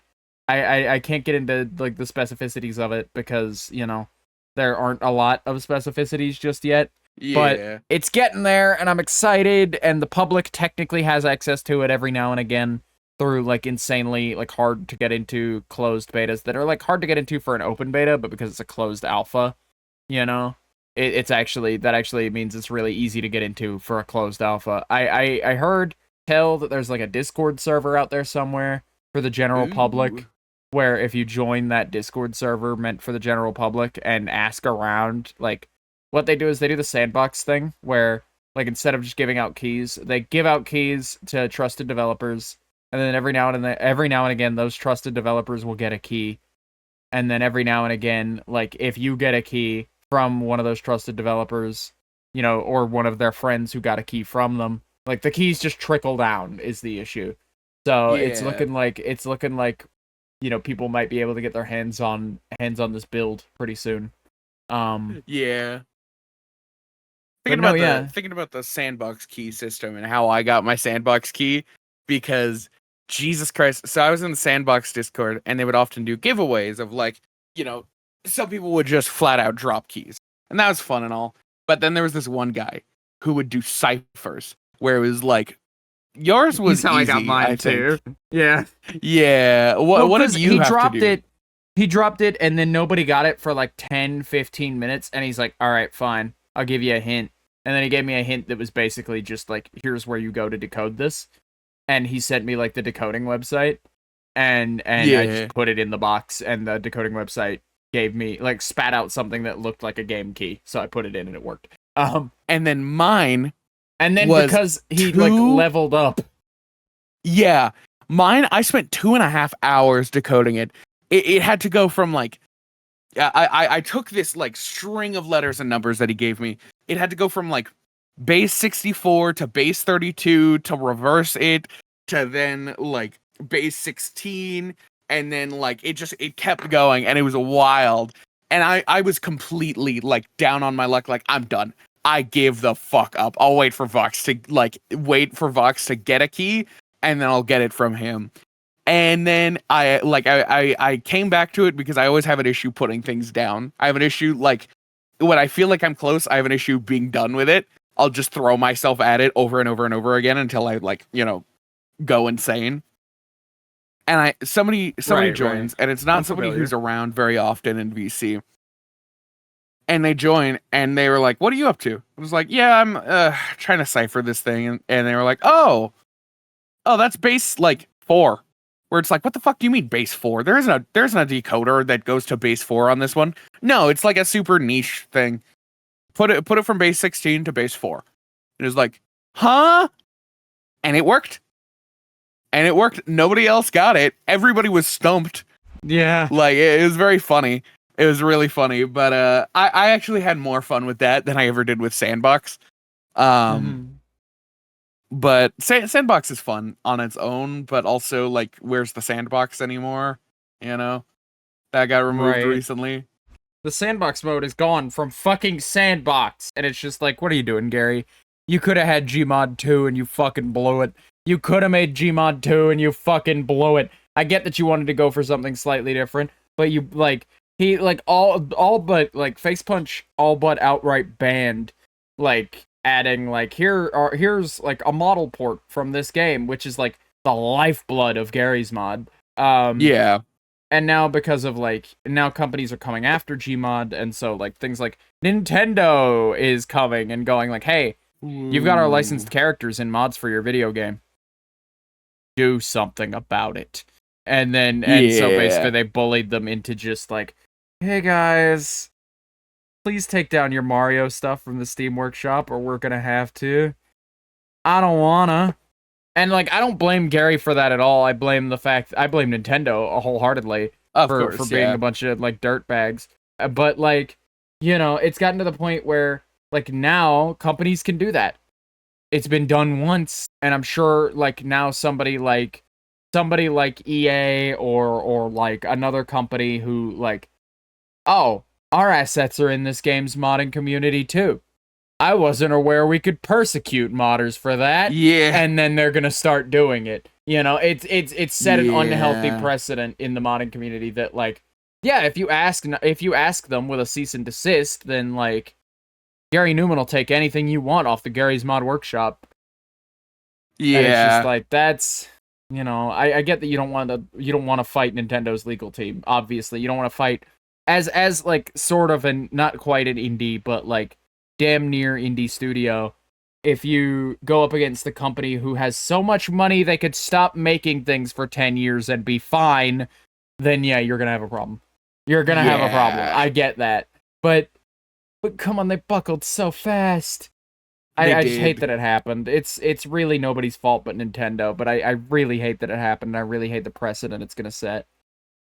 Yeah, I don't know. I think that modding, like, no matter what you're modding, I think it should be completely up to the modders.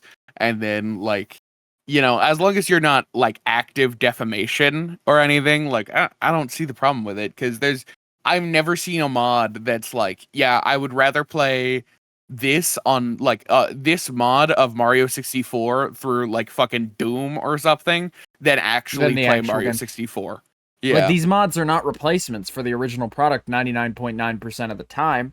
And even when they are, they're pretty poor replacements, genuinely. Like, if somebody, like, do you know how many Mario 64 fan remakes exist? Do you know how many So of them are many. good? Like, So few of them. There are a Yeah. couple that are all right. I think the Render 96 project is pretty good. I think, Uh-huh. you know, I've got some ideas. But, like, my point here is copyright law, as pertaining to IP copyright law, needs updating. It was meant to protect creativity, and now it's like it's beginning to stifle the very creativity it was set to protect. I cannot tell you enough. And it's not like the original legislation's fault at all. In the time it was written, it was great. It's just outdated and needs updating now. Yeah. Yeah. I don't know. I like modding because like for games like Zomboid, where it's like, yeah, Build 42 is coming out, we promise. But it's like, you know, there are some things in this game that are just like not playable. Like, I don't want, like, I would like to be able to do certain things that you just haven't added that you said you would, but it's been like a couple years. I'm just gonna mod it in myself then. And like, I will add to this in saying I let Wivey set up our Zomboid mod list. I kind of wish I didn't, because they were complaining about it on stream the other day, and I don't like to this is me calling you out, Wivey, fine, but I don't like to call anybody out. But they were like, yeah, every fucking time I load the game and we go to stream it, it's always broken. There's always some mod that's either left the workshop or isn't up to date anymore, or has some other conflict, and there's nothing I can do about it. And what you can do about it is not install over 300 mods. yeah.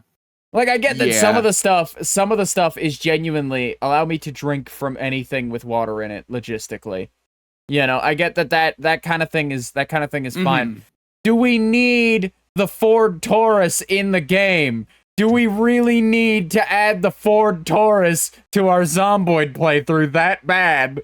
That the problems that I run into specifically with that mod pack is that if you put in like a clothing mod that just like makes the clothing mildly more like appealing to look at, it's Zomboid characters, but like still like mildly more appealing. And it has made it so that whenever you hover over the rip clothing option, you genuinely have to stop there for 30 seconds and like wait for it to load. Zomboid modding is just a fucking mess. It's not all Wivey's fault, but Wivey is no, of course not. Wivey is the one who's like insistent that the vanilla game is unplayable. When and it's like there frankly, are some things about the vanilla game and that I haven't played enough of it, clearly, you know, because like I see no difference. I haven't run into a thing where it's like, oh, that's modded. Oh well, you know, like where it's more of an issue than that. Yeah, there are some things that I prefer, like the water tank trailers are something that is modded that like genuinely make the game just less of a fucking pain in the ass, you know? Like those are nice, and that's really about it, other than like fix any clothing, which is just because they haven't introduced the ability to like, you can't fix police uniforms because they just haven't added that to the code yet, you know? Where it's like, yeah, they just haven't gotten it. It's not an intentional gameplay decision, it's just something they haven't done yet. Yeah. No, I totally get that. Yeah. But speaking of things that have been added to code for games, or speaking of games that add to other code, Tony Hawk. You like Tony Hawk? You a Tony Hawk gamer? I like ska, so I like Tony Hawk from like the like funny character riding around on a skateboard with ska in the background. But like, I'm not big on Tony Hawk, but I'm kind of interested in this thing. Yeah, there's I told you about it briefly last night when I found out about it, but there is a Tony Hawk developed, not by the studio, by some of the developers from that studio. It's not it's not official, it's not Tony Hawk related in the slightest. But it's a Tony Hawk Pro Skater game, except it's an MMO and you can build a fucking park. You could build a skate park and then up to Ooh. 50 people. Like, it's like a social MMO where you just like fuck around and skate and do tricks and hang out with your That's friends. really And up to cool. 50 people can be in one of these lobbies at a time, just skating around. And it That's has like a really Mario awesome. Maker. We were just talking about Mario Maker. It has like a Mario Maker-esque build system where you can play it as you build it. Of just like, I'm gonna put a half pipe there. Can you ride over there Yeah. on that half pipe I just placed? Awesome, cool. Yeah, that plays about how I want it to. And then fucking, or like you can make small minor adjustments like that on the fly. I like that like level editing is coming back. I like when games do level editors. It's fun. Yeah. But like I think this game it's called Reckless. It's coming this fall, I think they said. Mhm. Like I don't hold me to that, but it's coming out on PC only for a little while, but apparently it's coming to console eventually. I'm excited. I'm excited. I'll play it. I think that's a game that I could definitely like, hey, we're just talking in the VC and I need something to do in the background. You want to boot up Reckless and fucking skate around a little bit? Just like Yeah. hit some tricks and shit while we just sit around, you know? I think that'll Yeah. be what that game is for me, and I think that's fine. I think that's good. I like having some games that are just like, yeah, you want to dick around in this thing, you know? Yeah. Um, which like right now, Fallout 76 has kind of taken that slot of just like, you wanna dick around, kill some NPCs, you know? I wish we were playing more Fallout 76. I do. I've reset Windows. I can reinstall the game and find out if That's it works true. now. I feel so bad because I've held this whole thing. I've practically killed Fallout 76 for the group because it's just like, yeah, we were all very hyped to play it 3 weeks ago. You know? Mm-hmm. Yeah. I don't know. I play it on my own. I've been doing a lot of Fallout 76 on my own. Yeah, but you bought Um, 3 copies of this game and you're only getting your money out of one of them. I'm getting my money out of one of them that I currently have like 120 hours in. Fair enough. 111. Fair enough. Yeah. Where it's like that's more than enough that I paid for that I would be willing to, I'm fine with that. But like Yeah. speaking of Fallout and specifically Bethesda, have they talked about anything recently? I feel like they were talking about doing something recently, and I can't remember. I don't think Bethesda's done anything as of Are you late other than like serious? the Fallout show. The Fallout show and what's it called? The that Starfield. Starfield. Thank you. Jed, you Jesus did Christ, that 2 game whole is so playthroughs of forgettable. this game. You did 2 whole throughs of this game and don't know the name of it. It's so forgettable.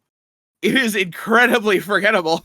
That's why I didn't pick it up. Everybody was hype about it for a week, and I was like, this is gonna be one of those that everybody's hype about for a week. But like, then in a decade, somebody's gonna go, hey, do you guys remember Starfield at all? I don't remember anybody ever talking about that. That's what's gonna happen.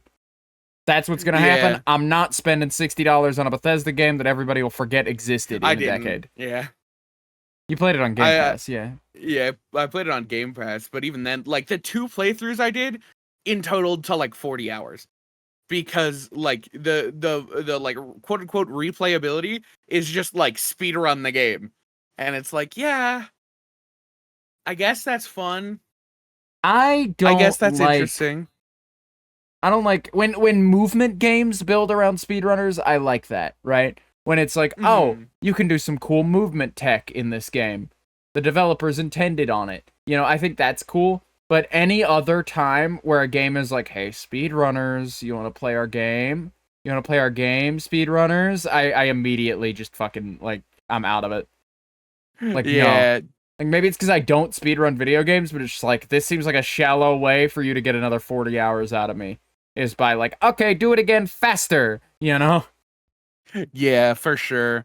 I can't think of very many games that are like directed towards speedrunners that don't have a lot of that. But like, man, I don't know. The games I like speedrunning are puzzle games. Like, not necessarily because they're movement, but because it's more so just like it's like a memory activity for me, where it's like, oh, yep, this goes here, and you're trying to like perfect the puzzle rather than the movement or anything. And I can appreciate those, but any other game, I don't see the appeal. Yeah, no, puzzle games. I also really like puzzle games now that you mention it. I think Portal hits that perfectly in the first game, not the Yeah. second game. But I feel like Portal hits that perfectly where, like, the movement is just raw source engine movement. And then, so, like, that's already fun to fuck around with. The second game doesn't do it because they made some tweaks to how movement works. Where it's like, no, you're not allowed to crouch jump anymore.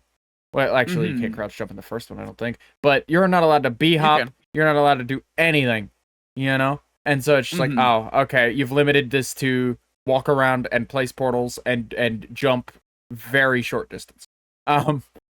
Yeah. Like, jump that works well enough to jump off a cliff into a portal.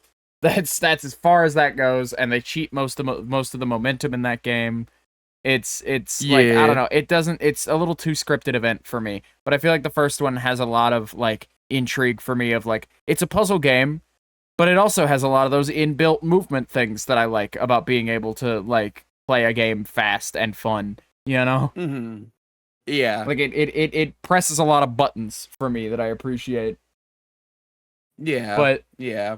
speaking of games that I appreciate that I wish would fucking release already, come on. Five Nights at Freddy's Real Time is still coming out. I didn't talk to you about this privately. I didn't even talk to my husband about this for more than 2 seconds because I want to save this rant for stream.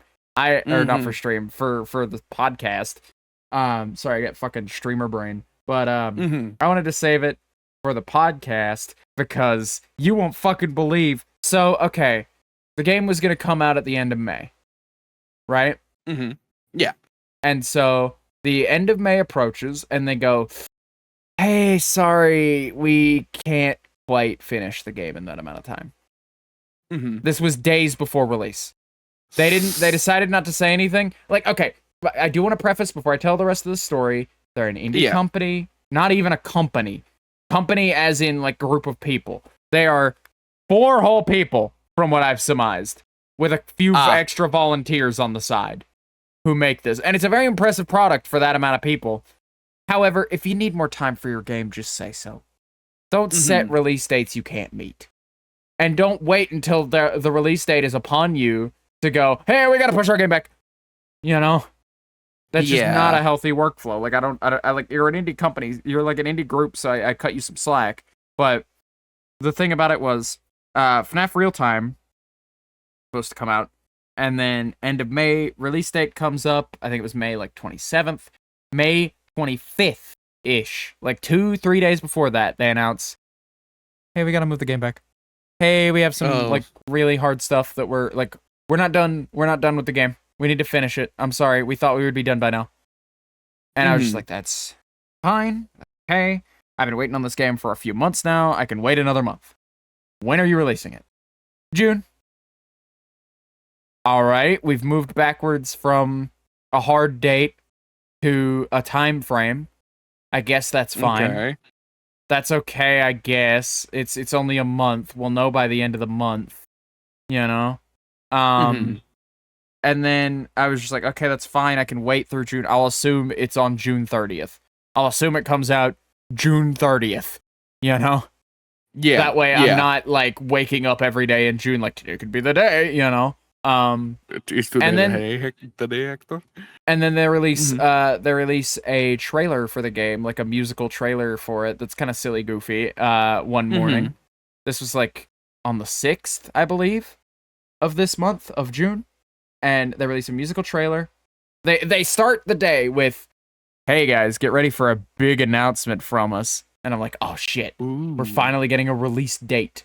We're going to have a release date finalized again. They've finally gotten it to a point when it was like, throughout since they announced they were moving it, they've been asking around of just like, hey, does anybody have anybody that could help us with our game? Does anybody want to volunteer to work on our game? Can we hire anybody to work on our game? You know, like they're still like an unfinished team where they still need people to work on it. But so I was just like, okay, so late June is probably the best estimate we can get. But they said June. I'm sure they wouldn't say June if they couldn't hit June. These mistakes don't happen all that often, you know? Yeah. And then they made me look like a fool on the 6th when they were like, big announcement. And I was like, oh, release date maybe? Or at least like a developer update? No. It was a musical trailer. and the musical trailer doesn't have a release date in it. Oh. And then I was just like, oh, that's fine. This is a cool animation, though. That's fine. That's okay. I don't mind, in the meantime, having a cool animation drop. You know? Mm-hmm. And then they were like, hey, this wasn't the big announcement. We've got more coming in a couple hours. And I was like, ooh, okay. They're going to give us the release date in a couple hours. They're going to release, because it wasn't the whole trailer. It was like a cut version of the trailer. And I was like, they're going to release the whole trailer, and it's going to have a release date at the end, and it's going to be great. They released the whole trailer, no information on a release. God damn it. But then they were like, again, still not our announcement. Here's the actual announcement. We just didn't want to post the whole trailer in one go. We wanted to build hype for it this morning and post it in the afternoon. So here's the official announcement. Five Nights at Freddy's in real time, coming soon. God fucking damn it. I don't want to say soon is like a nail in the coffin, but it has been the nail in the coffin a lot of times for a lot of indie projects. I still have hope that this will release. I still have hope that this will release and that it'll come out and that it'll be great. But I worry. I do worry because yeah, you know, I worry because I want the game to come out. But you know what irked me? You know what made me a little mad? When they made this big post with that image attached that says Five Nights at Freddy's in real time coming soon, they attached text to that post as a caption that was like, yeah, we're having a really hard time. We just don't want to keep setting dates and moving goalposts on you. We want this to be the last time that happens. We want to do better. We want to finish our game, and we want to get it out to you. So it'll be out when it's out. It might be out in June. It might not. All right? We don't know yet. We could still hit June, potentially, but we don't know yet. That was basically the sentiment. And then somebody brightened the image. Like, the basic sentiment was, it's probably going to come out after June. But then somebody brightened the image in the comments. An addendum to that soon text was soon dash than you think. Sooner than I think. Ooh. It's June. It would already be out if it was out sooner than I think. Don't tease me like this. Don't bring me in and go, it's coming out in June, it's coming out in June, and then go, sorry, we can't hit June. I'm sorry. That's really our bad. We need more time. We shouldn't have announced the release date if we weren't ready yet. Here's our Discord, so you can keep up with community updates there, and we'll be more active on just like what stage of the process we're in releasing it. And I was just like, and then go, sooner than you think, haha, like all cheeky, like you're releasing it later than I think. That's explicitly what you just told me you were doing, is releasing it later than I think, probably. Yeah. And it's like, I don't know, maybe that just means that, like, I get that, like, this happens with indies. Like, I understand that with indie projects, that this, and like especially modding projects, these sort of things get pushed back. These sort of setbacks happen, because a lot of the times it's like a couple of friends at most working on it in their free time. And so it's fine, but don't tease me. Don't make me feel like a fucking fool for believing your release date after apologizing for not hitting it. Because that's just how that felt to me. Maybe I'm wrong. Am I reading that wrong? Maybe I'm reading too much into it. But sooner than you think, as a little teaser after, like, yeah, we can't hit our release date. Sorry, that's on us. It feels like I've been slapped in the face, dog. I don't know what to tell you. Mm-hmm. And it's like, it's not unforgivable. I only feel that way because I want the game to come out and I want it to be good. And I don't want to say anything too mean because, like, it's an indie project and it looks really fucking stunning. And I'd love to play it on stream. And I'd love to work with the developer in some way to, like, you know, for, like, promotion. I would love to cross-promote the game. I want it to be out, man. I've been waiting for months. I want to play the game. Going rabid. I played the little demo they released. You watched me play the little demo they released. Yeah, I did. That was really cool. That demo was really cool. And if the game is anything, if the game, like it wasn't a good representation of what the actual gameplay of the game will be. No, of course not. But it was a neat, interesting little demo. And if the game comes out and it feels like that, and it's just like 5 nights of that with additional, that's good. I want it. Give it to me. Please, I've already been burned by FNAF Plus so many years ago. I just want it to come out.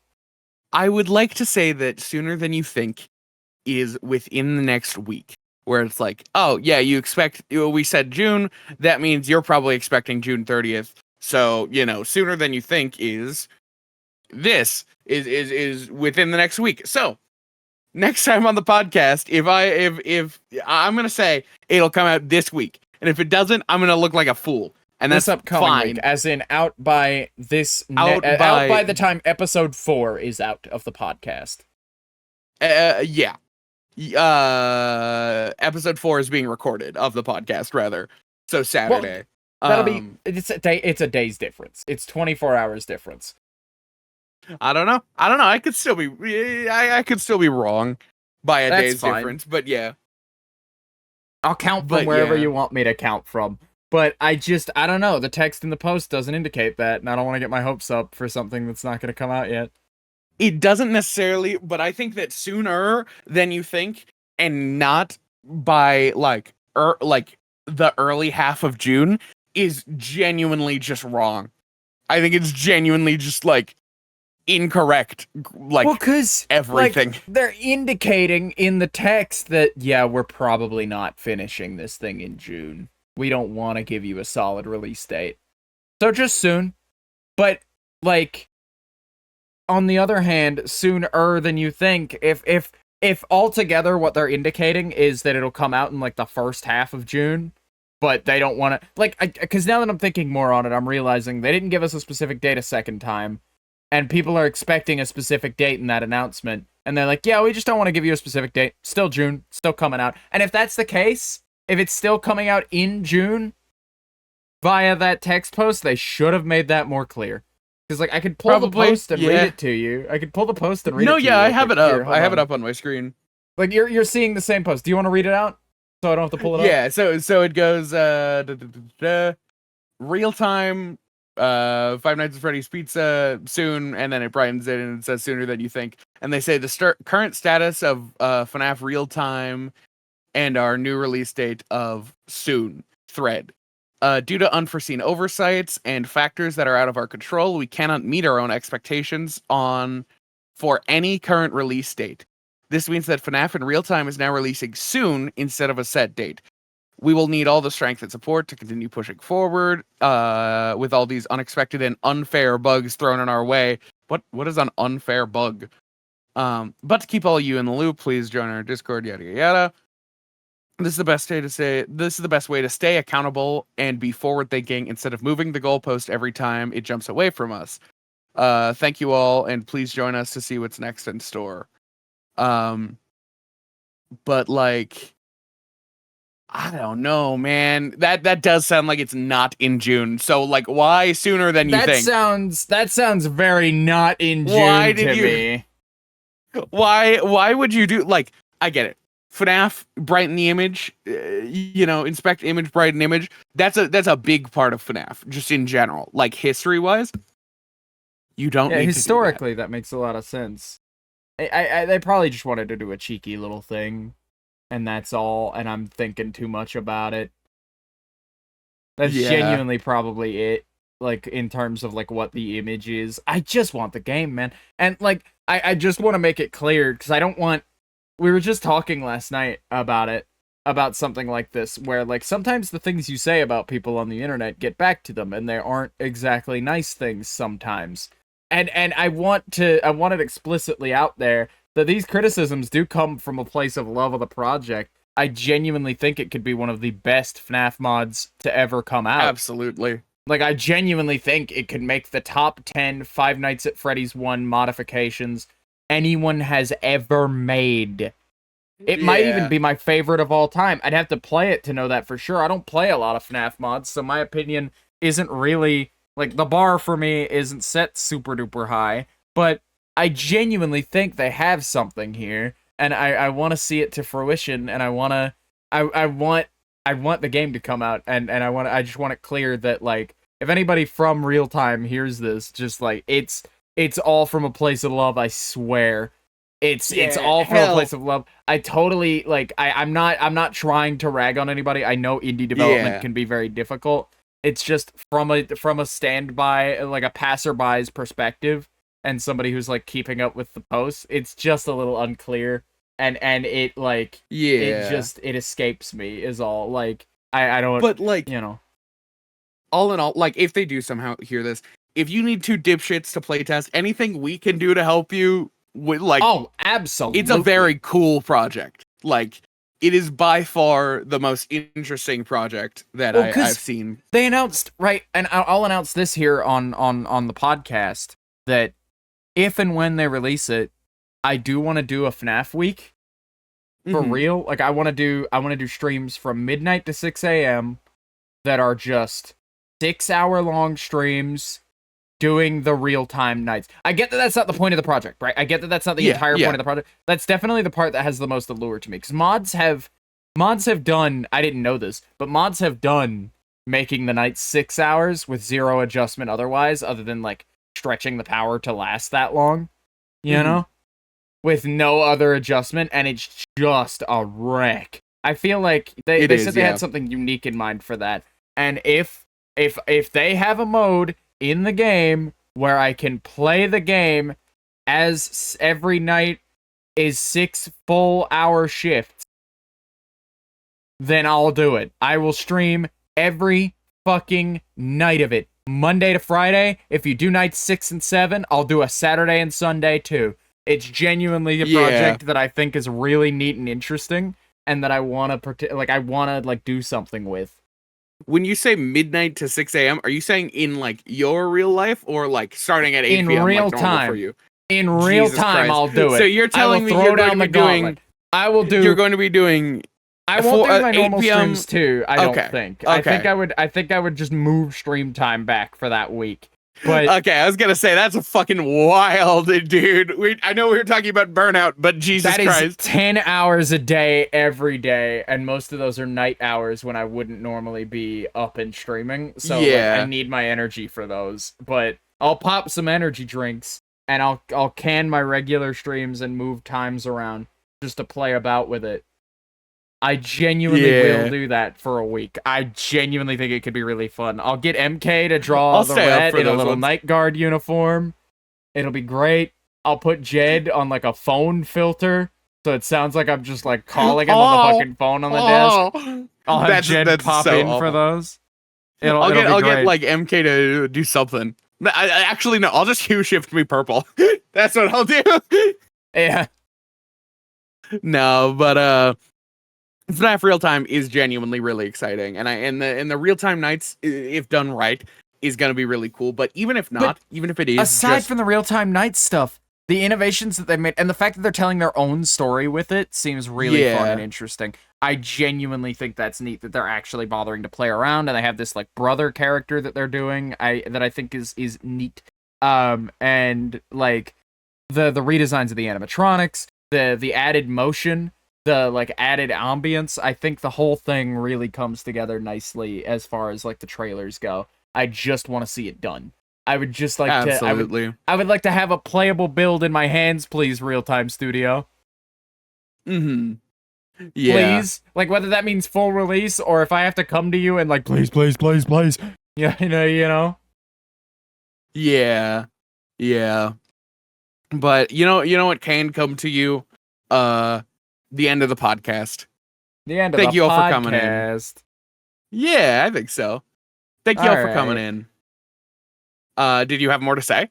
No, that was all I had to say about FNAF Real Time. I was in fact talking about it longer than I expected to. But yeah, we're coming in a little bit early, but not too early. About the same time that we did last time. Yeah, we're doing that thing we were talking about with discipline and finding good stopping points. Yeah, exactly. See, we're making good content here. But thank you all for watching. If you want to watch any of our previous episodes, you can watch it on YouTube or Spotify. Any other episodes, if you're watching this one live, great. Thanks for stopping in, talking in the chat. If you want to watch our next episode live, it's always going to be at Sunday, 3 p.m. Eastern time, on YouTube. Or it's what's that called? It's a premiere, not necessarily live. But you can also find both of our socials in the description. If you would like to watch Vox or I stream or any of the other content we do, go check out Vox's YouTube channel. He just put out the first episode of Console Craft. And yeah, I think that's about all. You have any final closing thoughts, Vox?